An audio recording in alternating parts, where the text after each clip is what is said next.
Shalom Aleichem, Parshas Mishpatim Taf Shim Pei Daled. So the truth is, with this parsha, you could talk forever because it's just endless mitzvahs. So you could just break down, every pasuk you could break down and explain it. But just quickly structurally how it works is we just had Parshas Yisro, where Hashem bears his soul, Ana Nafshi. Ksaviz cause of Yavis. Yeah, like I gave you my soul. I wrote for you my soul. That's the Chumash. That's the Torah. Hashem gave us his soul. He let us know what he wants. And as we know, what you want is really who you are. Yeah, what you do, sometimes you do things you don't want. How many of you have tried a diet? Yeah. Yitzi probably hasn't had to have a diet, right? What is a diet? So how many times I was giving a share today and explaining to people the answer that the Tanya gives for tithers is to be Mesiach Das.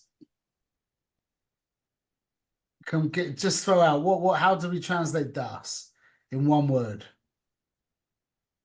Don't say knowing. It's what you become. That's just who you are. Yeah. What's the word? Das. To X with something. Merge.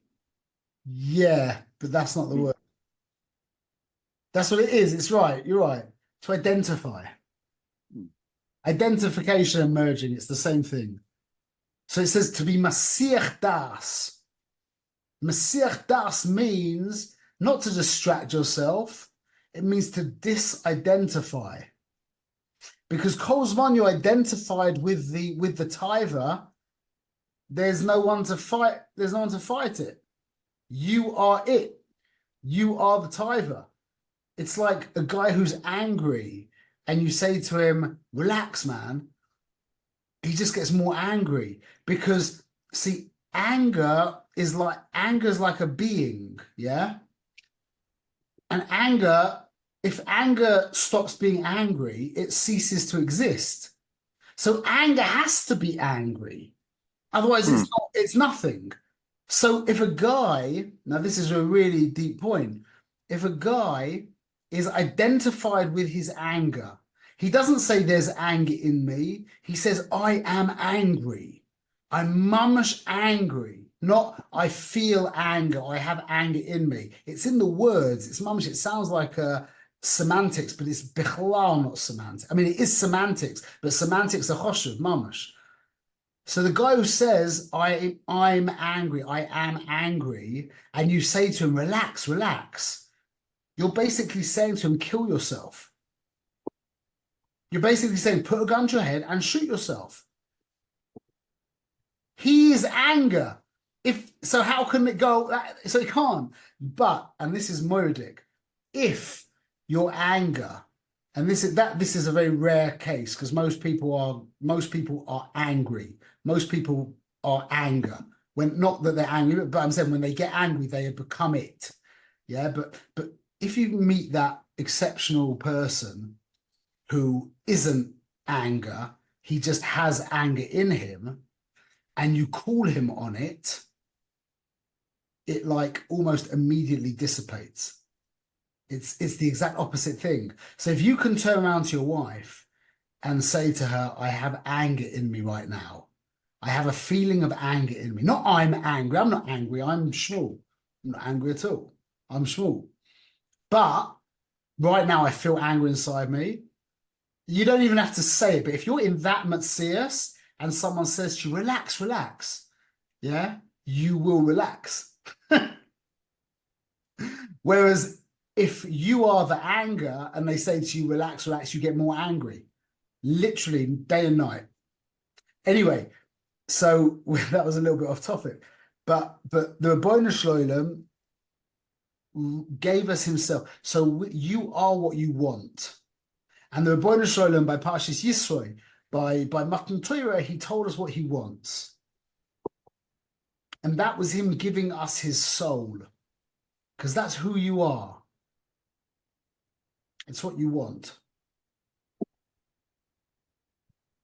And that's why Parshas Mishpatim comes immediately after Parshas Yisroi, because Parshas Mishpatim is the Pasha, the very simple laws that Mishpatim, they're the laws that you would have come up with probably, even if there wasn't Matan Torah. You would have come up with a lot of these laws yourself. The laws of damages and all, you would have come up with most of the laws yourself. But that's the lowest level of the laws, and that's exactly where Hashem can be found in the most profound way. And so Mishpatim comes B'diuk after Parshas Yisroi, after all the things. Let me ask you a question. Just this is on Parshas Yisroi. I had a thought this week. You know, we say that we saw the sounds. Firstly, it doesn't say that we heard the sights. Just as we saw the sounds. Is that a minor? What does that mean? What's the Rebbeinu Shalom telling us? You saw the sounds. He doesn't waste his words. You hear the question? So this is a Mordecai thing.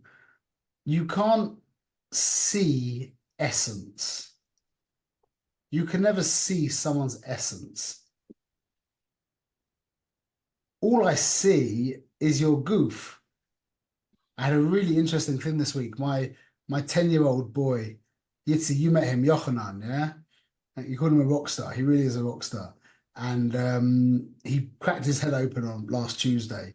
He had like stitches, whatever. And that's this kind of stuff happens in our house. So anyway, so he's fine, got stitched up and he's okay. 2 days later, his face swelled up. He ended up looking like one of the monsters from Avatar, not whatever they called, you know, like the front of his face. He mamash looked different. He looked like a different person completely. Imagine that.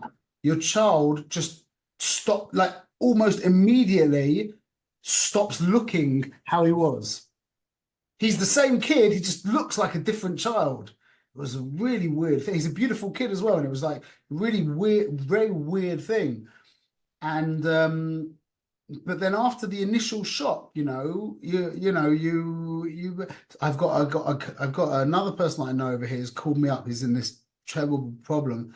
His son, he has this gorgeous 13-year-old boy, 14-year-old boy, Spitz yeshiva kid, mum was top of the class, masmid, learning every minute, really into it, ehrlich, wonderful child, yeah? One day, literally, he looks exactly the same, and he became a different child in one day, from the top of the mountain to the bottom of the sewer mamash in like a day. Yeah, maybe some. I mean, they thought maybe someone messed with him. He got like something terrible happened. I don't know what happened. He won't open up, but he literally went from like Spitz Yeshiva Brocha to like not in Yeshiva Bichlal, walking around the streets in the middle of the night, literally in a day. Looks the same, different person. So I had the opposite. My kid, same kid, looks different. And I was thinking about it's interesting, like that Hashem threw that into my mind. And you think about it's Pasha. Your kid can be in whatever body. You'll get over that. You'll get used to that. But that's the kid is, see, this is it. The person is heard, not seen. You don't see people, you hear people. You see things. You with me? That's why women, these beautiful women, they say I feel like an object. Because people are always looking at us and no one listens to me. I open my, you remember that song from Bob Dylan? Idiot Wind. You remember that song? Idiot wind, blowing every time you open your mouth. He's talking about one of these beautiful girls. It's like no one listens. They just look. You don't see someone when you look at them. You see their body.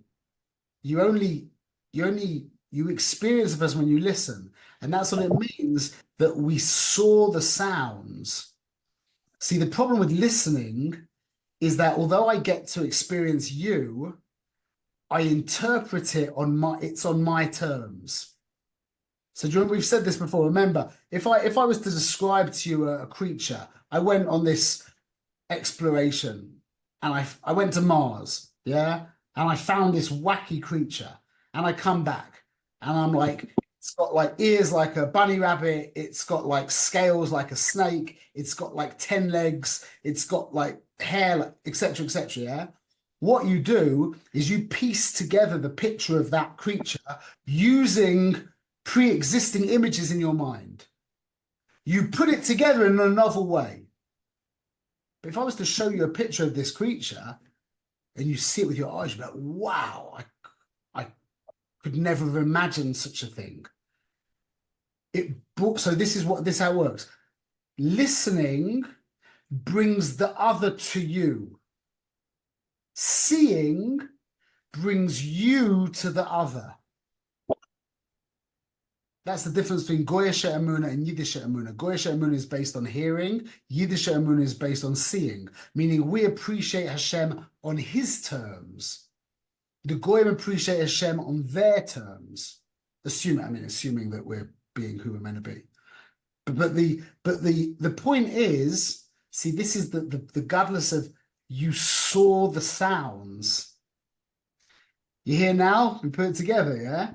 You saw the sounds, because seeing has the milah of that's what it is. It's not about me. That's what it is. Hearing has the milah of it's you, not something external to you. So we saw the sounds. We experienced the essence of God on his terms. That was the chiddush of Matan Torah. I wasn't planning on saying that at all. Wait, Avi, what's up? Is that your chiddush? No, I mean it's just that's not that I saw it in the words. That's your own. That's beautiful. No, I mean that. Look, the idea is the idea that I just saw it in the words. Right. To see the sounds. That's what it means. I mean, well, that you know, that's one of the things it means. Okay, let's jump into the parsha. We'll be quick, but Zot Hashem. So the first thing is, if there's one Mishnah in Pirkei Avos that we need to know off by heart, and I don't know it off by heart, is the third Mishnah. Antigonus ish soichoi kibel Mishimon Atzadik. By the way, my English name is Anthony, so I have a kesher because I also I'm a bnei Shimon Atzadik. People who daven by the keva of a tzaddik are called like the people who are like the furniture at Meron. There's like guys who are the furniture at Meron. They're called bnei Rashbi. Yeah, the people who daven. There's people who are connected to Kavarim. So I'm of the bnei Shimon Atzadik. Anyway, and my English name is Anthony, so it's interesting. So Antigonus is soichoi kibo Mishimon Atzadik. Huaya oimer al tu ka'avadim hashamish mesarav al manas l'kabel pras. Do not be like the servants that serve the Rav so as to receive reward. But rather be like the Avadim that serve their master loy al manas l'kabel pras, to not receive reward. Very strange Russian. So we could talk about this for hours, but just to say it very quickly, the Tefes Yisrael asks the question. So who is this? Who's this Rav? Who does it mean? Be like the servants who are serving the Rav not for pras. And he says that's called an Eved Nirtza. That's the evidence that a guy with the thing in his ear, you know, the beginning of Pasha's Mishpatim, he didn't want to leave his house. I've got the pasuk here. It says it's in. I didn't write the pasuk. It's right at the beginning though. He says V'im amu yoma eved ahavti es adoni. Yeah, no, he says I love my master. It's ishti es banai v'lo eitze chofshin. I don't want to go out. I don't want to go out free. V'gishoy Adonov, he'll come to him, El Elokim. V'gishoy El Haderes, he brings him to the door, or El Mezuzah. V'rotza Adonov es Oznoi, B'matzeh, he bores his ear to the door. V'avdoi la'olam, he becomes an Eved forever. But this is what he says. He says, Ahavti es Adoni. He says, I don't want to go out because I love my master.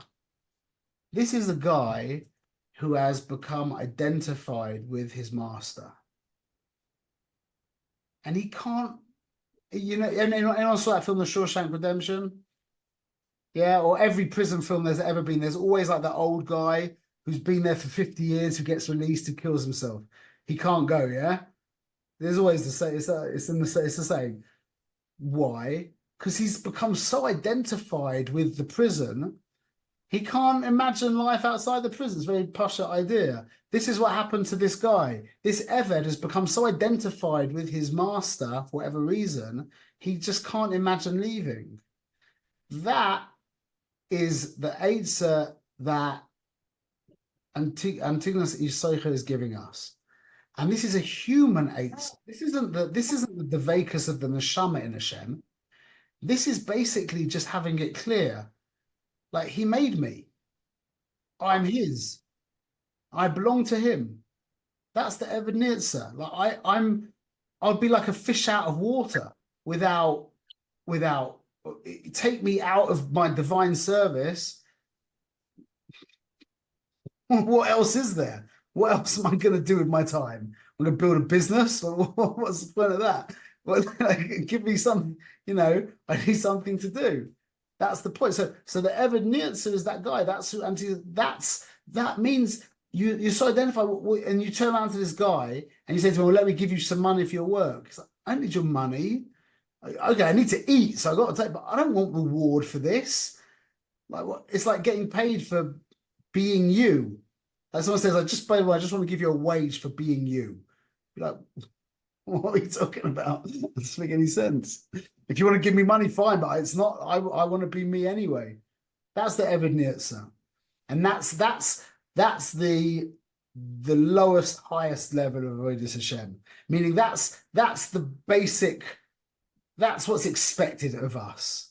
You need to be identified with your Avodas Hashem. You need to be identified with Rebbeinu Shalom and realize that, like Rabbi Akiva said, without the Torah, it's like the fox saying to the fish, come over to come out onto the dry land. It's safe here. There's no nets there. That's it. That's the Eved Nirtzah. Okay. A new thing. This is Moedic, okay? This is two deep eitzes in intimacy with our wives from the Lashon of the Gemara, from the Lashon of the Pasuk. Yeah, this is so Moedic. Anyone who remembers the three things you're chayav with your wife? It says in the where did it say that? In the Pasha, Pasuk Kaf Aleph Yud. Im acheres yikach loy she'era ksusa v'oinasa lo yigla. It's talking in context of this. It's talking a little bit different about it's talking about a wife, about when the maid becomes your wife. But you are hired three things to your wife. You're hired share. There's a machlokas in the Gemara, but the basic the maskana is she'era means mazoin, yeah, mazoinus. Rashi says there. Ksusa is kamashmo, means clothes, and oinasa is tashmish. They call it conjugal rights, something like that. Marital relationship. What? I mean, art scroll, marital relationship. It means tashmish. It means the physical element of the relationship. Listen to it's called oinasa. Now the Or Chaim says it means answering. That's what oina means. Oner means to answer, yeah? Listen to the lesson that Rebbeinu Shalom teaches us. I came up with two deep lessons, but I'm sure there's many more. But oina, answering. What's answering and sex? What's the kesher? Ma kesher. What's the kesher between relations and answering? So I think you're saying two things. Answering, number one, is a response. If someone doesn't ask you a question, you can't answer them. That is such an eitzah in regards to relations. It's so difficult because, as you know, we've got our own tithers and whatever, yeah? And most of the time they don't have the same feelings as we do, yeah? But that is the key to relations with our wives, is it should be a response to them. However you do that, that's up to you. But relations with man's wife should be a response to her, not an initiative of yours. Moedig. Number one. Number two, how do you actually answer someone? To really answer someone, because we talk to people a lot. But to actually answer someone means you have to listen to them. You have to shut up and listen. You have to just be silent and let them be, and then you can answer. Without that, there's no answering. You're just talking. That's what an answer is. And that's again another deep insight into relations with our wives. It kind of answers the first question. How really, and maybe looking at it now, it's really the answer to the first. The second eitzah is the answer to the first eitzah. Is if you want her to take the initiative, if you want to be the one answering, which is called Isrusa de la Sata, the arousal from below causes Isrusa de la Eila, which in Kabbalah is called Mayim Nukvin and Naim Duchrin, yeah, the feminine waters going up and the masculine waters coming down, and it's always the masculine waters are preceded by the feminine waters. How do you get to that matzav? Silence. Let her speak. And that's what the Mishnah says in our voice. We've spoken about this before. Al tabesicha ima isha. Don't talk too much to your wife. Why? Because that means you're not listening. Your avoid with your wife is 95% shtika. You can nod, you can go aha, but the main avoider with our wife is silence. Also, I think with the children as well. Okay. Just to quote the great Yael Halpern, loves to say that when you say the word listen, in order to listen, you rearrange the letters. It spells silent. Yeah. I remember you said that. Yeah, you told me that in his name once before. Moedik. No, I think in fact he was on the Zoom and you asked him to say it. Excellent. I forgot about that. Okay, just two more little things quickly. Is just a very interesting Or Chaim. It says in Pasuk Kaf Aleph Gimel, Makis Ramez Moisimas. A guy hits another guy and dies. He needs to be killed. But he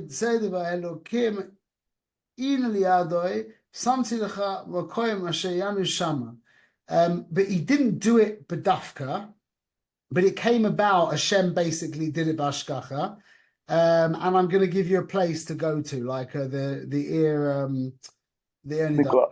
The Imikla. So the Or Chaim basically says that they were merames to him. It's possible that they were merames to him from Shemayim, that it happened through him that he killed someone. He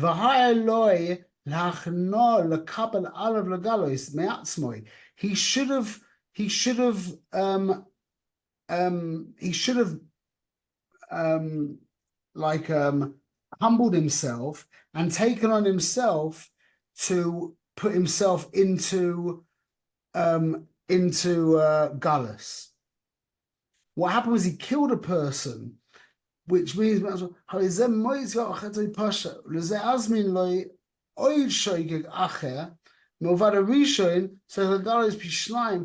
basically he's talking about a situation where he causes him to kill somebody else a second time by accident, meaning that he killed a guy by the first time, and the Or Chaim says he should have turned himself in. But because he didn't do that, Hashem was mazmin again.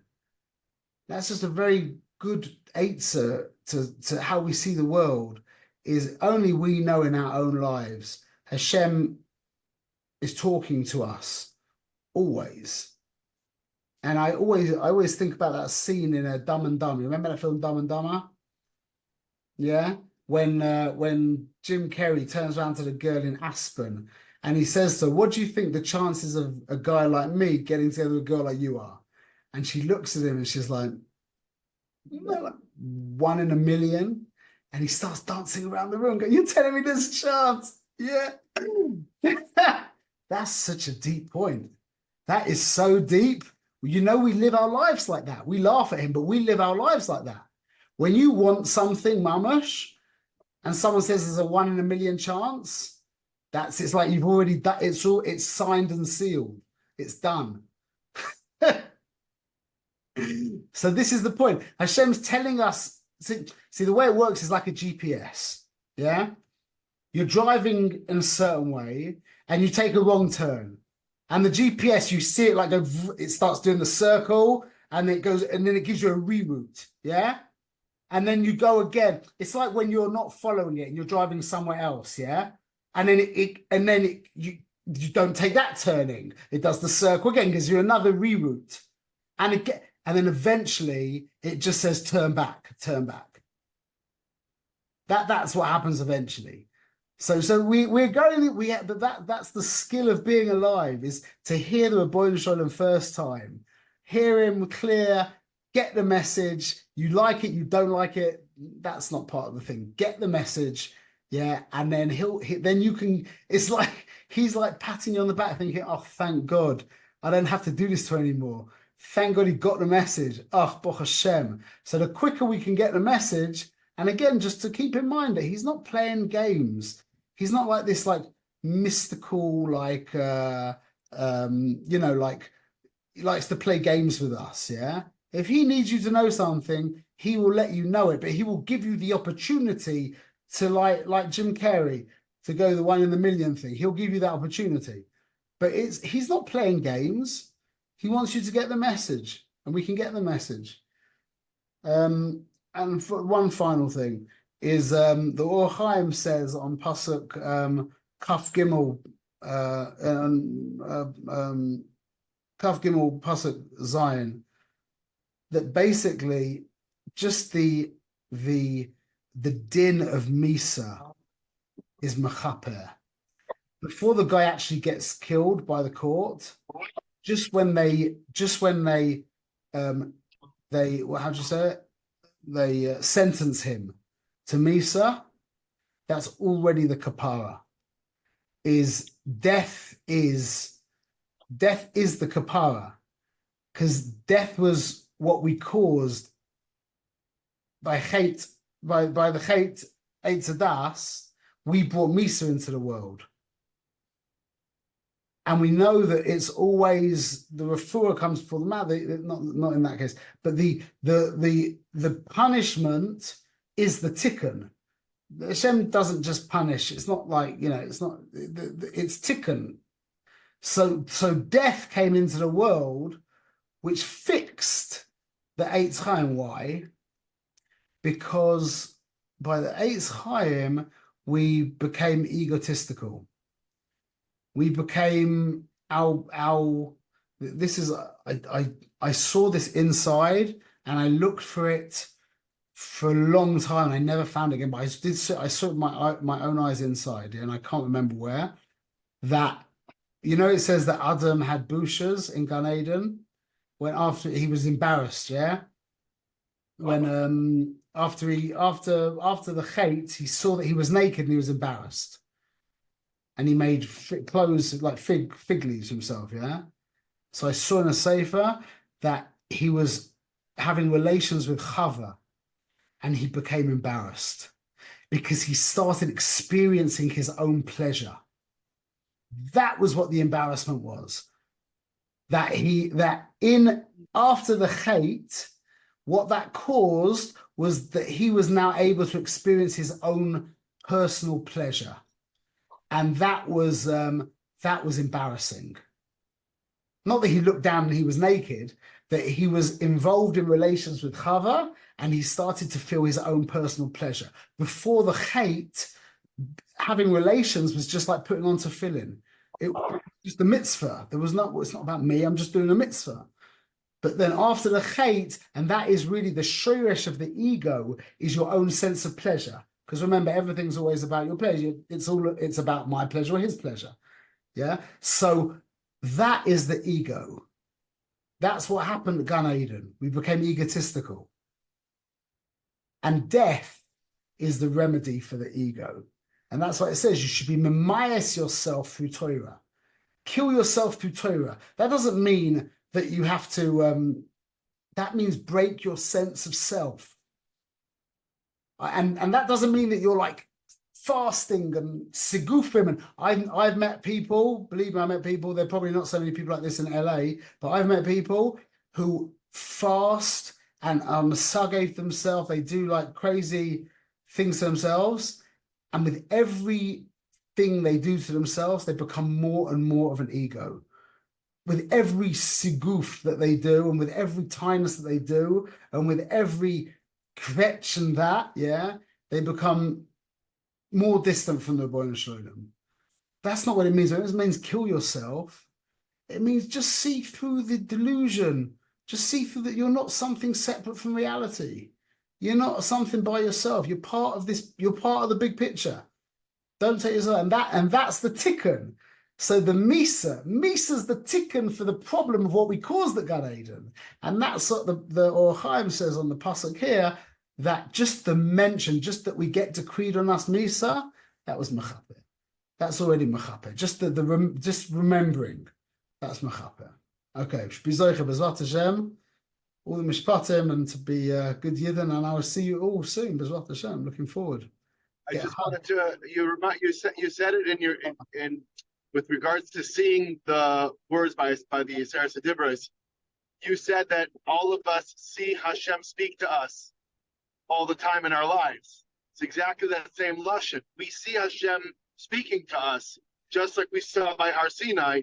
We saw the Torah speaking to us. We saw the voice. Just like we see it. We see the voice. We see it. Yeah, beautiful. Okay, chazak v'yamatz. We'll see you guys later. Have a good Shabbos and a good Chodesh. Ado, we should speak about Ado, but Ado, just remember, Yitzi, Ado is Lashon Ado. I will dwell. I like that. And that's Simcha. That's that. Remember, we've learned all this. Remember that Dira B'Tachtonim got introduced at the end of talking about Simcha, because if you want to be a dwelling place of B'nai Shalom, you have to be available. Free flowing. Zat Hashem. Okay. Thank you, Abba. Have a good night. A pleasure. Good night. Good.